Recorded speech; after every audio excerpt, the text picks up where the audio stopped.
Ito na nga guys, andito na kami sa loob ng Terminal 2. Nakapasok na kami sa migration.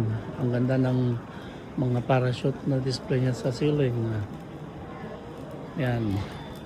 Sa wakas, pasok kami. Salamat Lord. Ito na nga. Okay na. Pasok na kami. Tadaan pa kami ng isa pang airport sa Atlanta.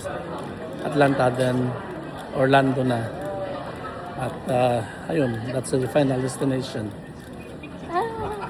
Ayan o. Nakain na kami guys ng aming breakfast, late breakfast. We have English breakfast pero giraffe breakfast ang tawag. Ayan.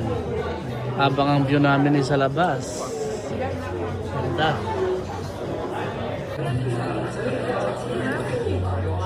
Kakain muna kami guys, okay? Mamaya ulit.